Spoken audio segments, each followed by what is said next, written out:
Host of Locked On Pac-12, Spencer McLaughlin joins me today to talk about Arizona State Sun Devils basketball, the outlook for the rest of the season, and what they got to do to get to the bracket. Let's hop into it on this edition of the Locked On Sun Devils podcast. Are Locked On Sun Devils, your daily podcast on the Arizona State Sun Devils, part of the Locked On Podcast Network, your team every day.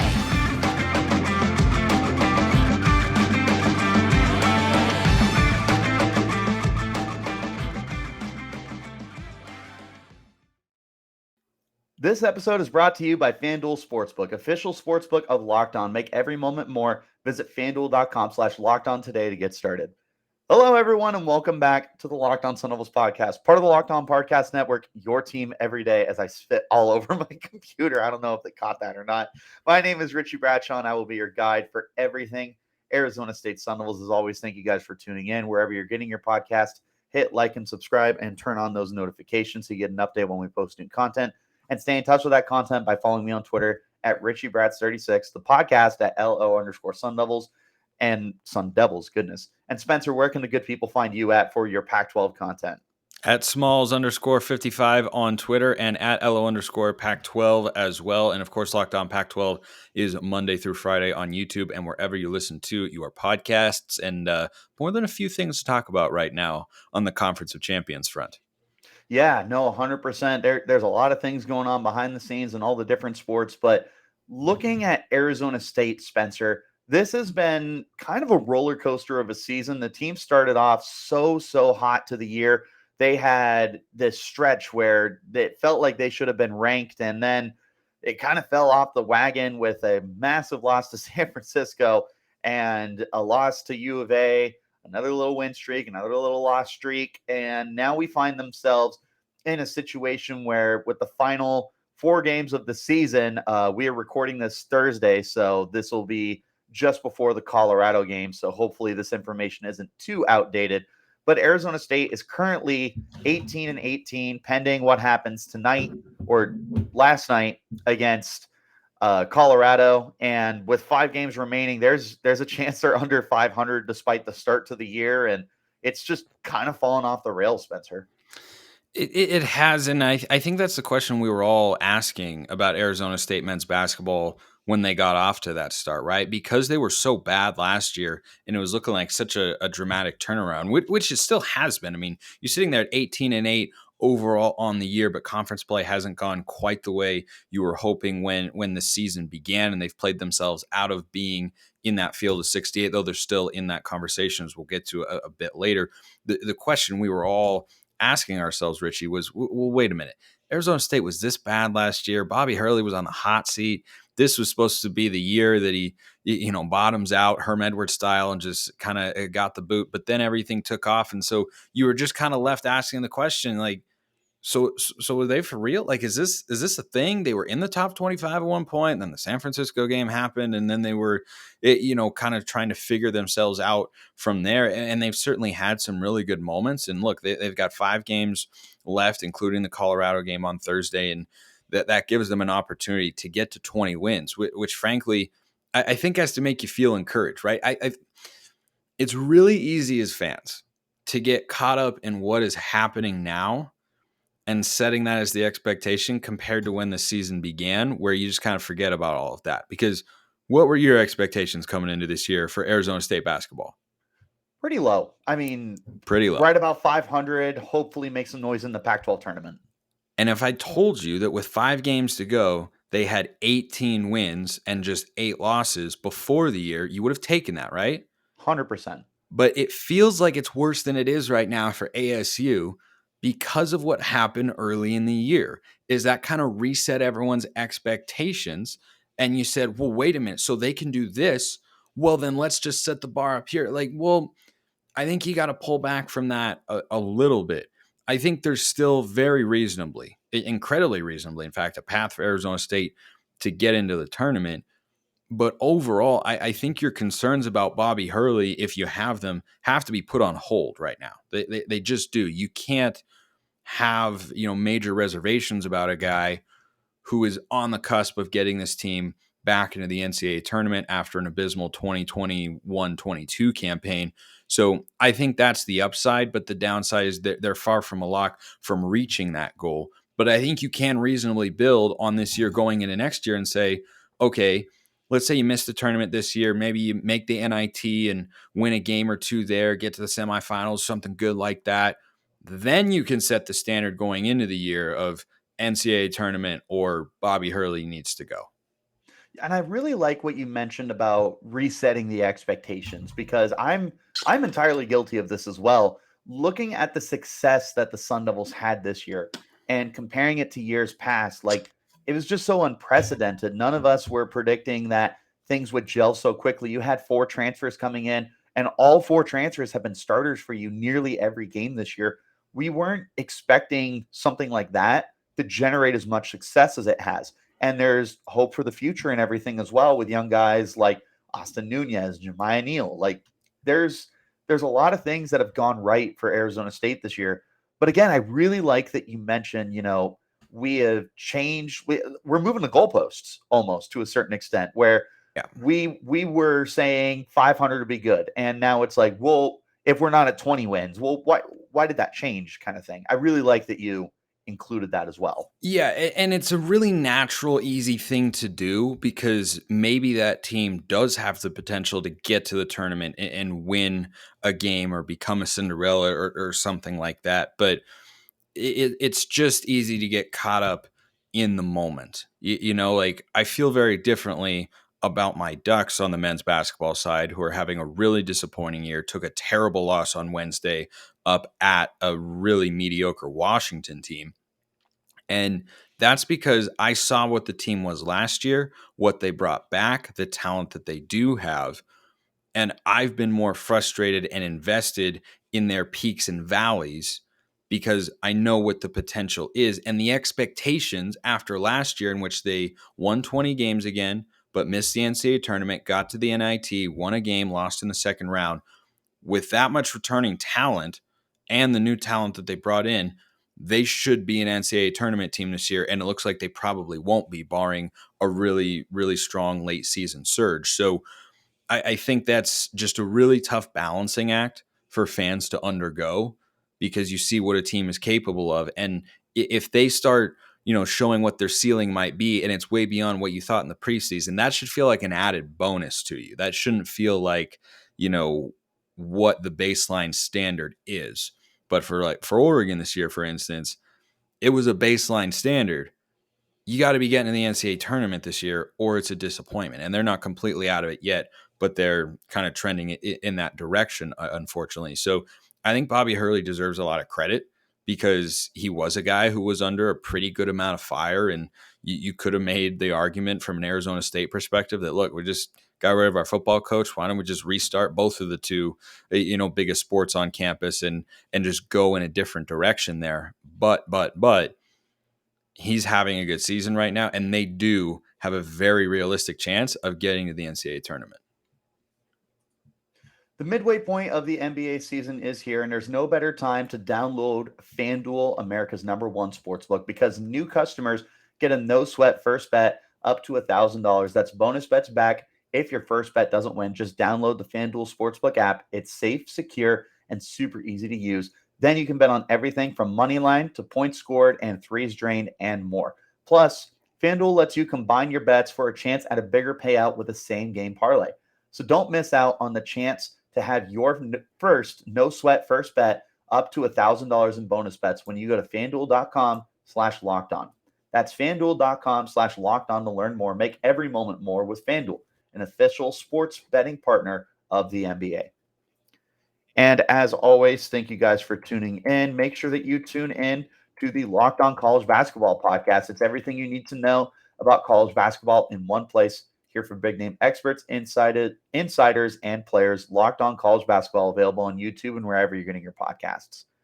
Back to our conversation, Spencer. Taking a look at these final 5 games of the year. Again, at the time of recording, we are doing this before the Colorado game, so I won't say it's a win or a loss, because Colorado is 14-2, and they're not going to 12. Lie on their back for Arizona State. What's that? that? 14-12, not 14-2. Excuse me. Yeah, holy cow. 14-2 would be crazy.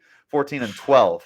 Be missing a crazy very for a important lot of number in there. reasons. That would have been like a Yeah, COVID season record. Like, yep, couldn't play this game, this game, this game, this game, this game, or this game. right. Thank you for that correction. So let's look at the other 4 games. So the final 2 home games will be Colorado and Utah before Arizona State goes on the road to end their final 3 games with number 8 U of A, number 4 UCLA, and a USC team that beat them 77-69 earlier in the year. Just looking at that, Spencer, what do you think about that stretch? Because I'm hard pressed to be confident about that.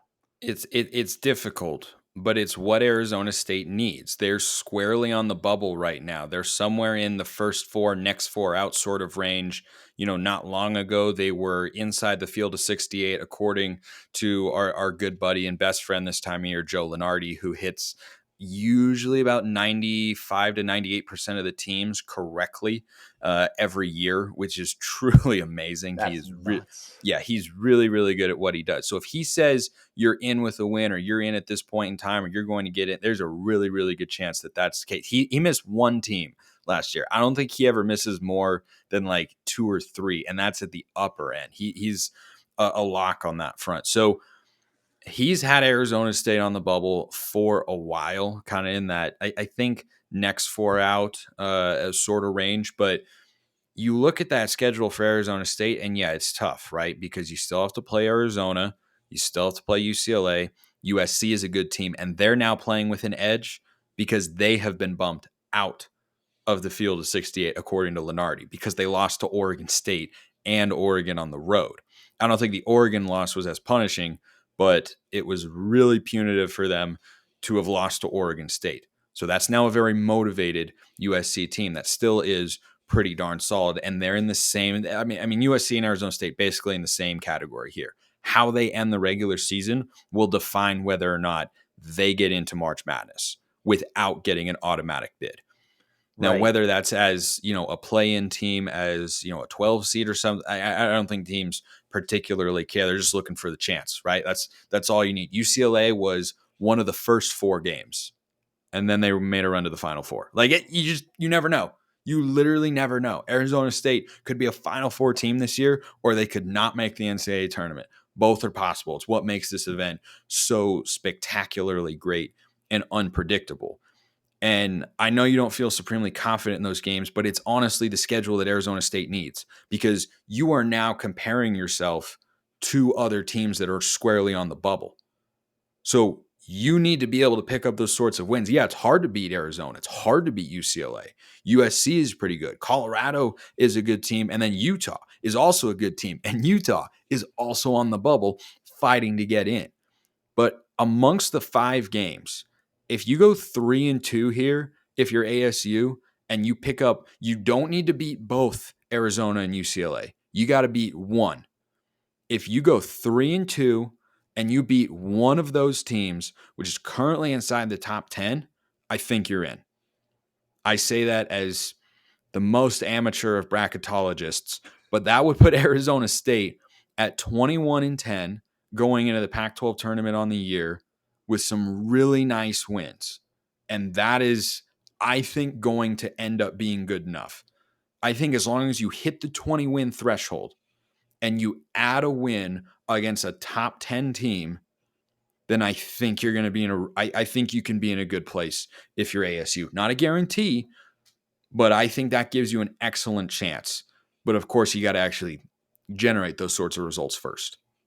Something interesting that I want to hit on that you pointed out was talking about how this is the schedule they need to end the year. I feel like a lot of people look at the schedule and they're like, oh my God, this is worst case scenario. We're going to lose 3 of the final 5 games and we're barely going to get to this threshold and, this, that, and the other. But at the same time, you look at it and like you said, this is a classic case of what have you done for me lately? And if you somehow beat either the number 4 UCLA Bruins or the number 8 U of A Wildcats, if you had one of those, that's going to get the attention of the people who put together the bracket. That's going to get the attention of people who are looking to see, who are those fringe teams and who deserves it more. That's what really helps you out, is having that kind of key victory, because Arizona State, while they've had some solid wins this year, there's no really like marquee wins here. They beat a ranked Michigan, they beat VCU, they beat Creighton, but they didn't Creighton's a take good down. win. Creighton is a very good win. I won't try and take that away. But you haven't beaten the teams in your conference. Like you played U of A close, and I saw like based off of shot quality, we should have won that game, which is just the worst way to lose a game. And UCLA, a game I actually went to as a fan. I was screaming and hollering. It was so much fun. You played them close for 35 minutes and then fell apart in the last five. Like it's not as though you haven't played those teams close already. So you should have a little bit of confidence, at least going into this, that maybe you could pull off an upset. Yeah, I think so. And it is a question in a season as long as college basketball of how much confidence can you draw from a game that happened a couple months ago, right? Has that belief been instilled in the team sufficiently to where they bring that mindset week in and week out of, hey, we beat this team. We know we can beat this. We know we beat that one. Or is it closer to a vibe of what we've seen from ASU in the last couple of weeks, which is starting to fade, starting to fall back a little bit and having some key losses? Which of those teams is going to show up, I think will determine how Arizona State will end down the stretch here. But if you're going to go up against two top 10 teams, one of which you kind of need to beat to build an at-large resume, you would really like one to be a rivalry game, right? Yes, And absolutely. I think that's kind of an overlooked advantage in this sequence here for the Sun Devils is when you go up against Arizona, rivalry game, anything could happen. And is that game in Tempe or Tucson? Tucson. So it's A going to be a tough rough place to environment. a tough place to play, but UCLA is at home, right? No. Also, Oh, never. in Oh, that's yeah, brutal. yeah, That's really brutal. But again, yes. so that makes it less likely that you could pull out one of those wins. I would say UCLA is more likely of the two. I've been more impressed with Arizona this season. I think they're the best team in the pack. I like UCLA a lot. I think Arizona's ceiling is much higher. I think UCLA's ceiling is Elite Eight. I think Arizona's ceiling is the national championship game. I don't know if they could win it, but I think that's what they are capable of. And I just, we'll see if I get proven wrong come bracket time. I don't fully trust UCLA yet, as good as they are, right? And this is varying levels of trust. I trust them to not lose in the first weekend, perhaps of March Madness. But beyond that, we'll see. We'll just kind of wait and see. But Arizona, I'm a huge fan of it. And I like both coaches. I think they're doing a really good job. But I do think that Tommy Lloyd is. I think he's a really special coach, and I know that Arizona State fans are not going to like hearing me say that. But Call a spade a spade. I do think that he's really good, and I like Mick Cronin, but I think Lloyd, after making that run to, I believe it was the Elite Eight a year ago with Arizona, and they just ran into a buzzsaw. It might have been Sweet 16. I'd have to go back and double check, but they ran into a Houston team that was criminally underseeded because this Houston team that's probably going to be a 1 seed in the NCAA tournament, they were playing at that sort of level at the end of last year. And that's what Arizona ran into, the Houston team you're seeing now. So I think that Arizona's potential is immense, and I think Lloyd has done a great job kind of rebooting him. Tubelis is the Pac-12 Player of the Year. I don't think anyone's going to – yeah, he's – turns out he's very good at this basketball thing. But I think for ASU, the opportunity is there. They've just got to go out there and take it, which is a lot easier said than done. But you can't look back and say they didn't give themselves a chance, put themselves in a position better, as we talked about, than what they would have expected coming into this year. Just a matter of whether or not they can execute the way they need to down the stretch. And again, thank you guys so much for tuning in. Make Locked On College Basketball your second listen of the day. Our friends Isaac Shade and Andy Patton bring you everything you need to know on and off the court. Hear from big-name experts, coaches, insiders, and players. Locked On College Basketball available on YouTube and wherever you're getting your podcasts. All right, Spencer, we talked about quite a bit here, but I do want kind of your final opinion. What does Arizona State need to do to be that at-large team that we're talking about? What do they have to accomplish here, even if it's losing these games and then maybe making a crazy run in the Pac-12 tournament? Like, what do you think is like maybe a best case scenario almost for Arizona State? Best case or most realistic? Let's go most realistic, and then we'll talk best case. Okay. So here's what I think is the most realistic positive path forward for ASU. Winning either of those ranked games on the road would be outstanding. It'd be a quad one top 10 win on the road. Let's say neither of those games come to fruition. If you can win the other three, you still eclipse the 20 win mark. You have a couple other decent wins on your resume there. I think that would leave it up to the Pac-12 tournament. But I don't think who you play in that Pac-12 tournament would matter quite as much. At that point, it might be a little bit about style points, which could be the thing that ultimately push you over the edge in the eyes of the selection committee for the field of 68. So if you're going to lose to Arizona and UCLA, the other three games, Colorado, Utah, and then who's the third one that they've got in there? USC. And USC. USC is a quality win. Utah is a quality win. I think those are both quad 2 victories. And then Colorado is probably in the quad 2, maybe quad 3, because they've stacked up the losses a little bit this year, but not a terrible team, right? It's not like you're beating Cal or, Stanford has come on strong, but overall they haven't been very good this year, or Washington State has really struggled. It's not anything like that. So if you beat USC and you beat the mountain schools, I think that bolsters your profile up a little. And then losing to those top 10 teams on the road can't be that much of a mark against you. Like, I still think that's a net increase in your resume there. So if you do that and then can just win like 2 Pac-12 conference tournament games, just get to the semifinals and maybe, throw in another win against like an Oregon or a USC or a Colorado again, whoever, right? Someone who's just like solid in the middle of the conference there, then I think you can do it. I don't think it'll be tournament or bust. If you go under 500 in these final 5 games, if you win just 1 or 2, then it's tournament or bust. That I don't think that resume will be sufficient. But I think as you look at the profile of teams that they've got, that's the best guess I can give on where they stand. So all hope is certainly not lost for Arizona State here. They have the chance. And plus, here's the other thing too.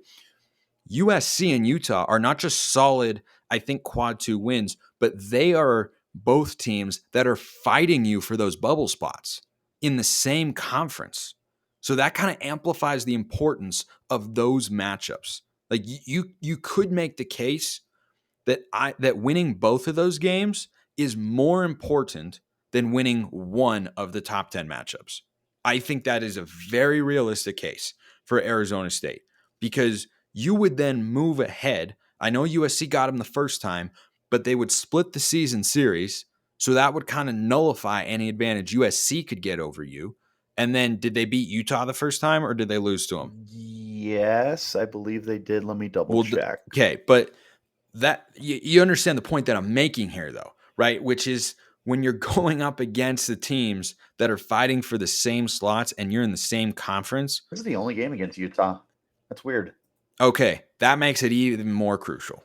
Right. That makes it even more crucial that if Utah's in there and Arizona State's in there, but ASU's got the head-to-head, you never know. It could come down to something like that. So you get over 500, come in here down the stretch, win a conference tournament game or two. I think ASU gets into the field of 68. Give me absolute best case scenario. You go 4-1 here. You go 4-1. You beat either Arizona or UCLA. Doesn't matter. It's both really good, both on the road, quad 1 wins. You go 4-1. You could lose in the first round of the Pac-12 tournament. You'd be in. Easy. I think that is a near certainty if you go 4-1 down the stretch. I would also feel pretty good about that. Before we let you go, do we or do we not make the tournament? If you had to guess right now. That's tough. That is. I don't know either. As much as I want to say I know, I don't know either.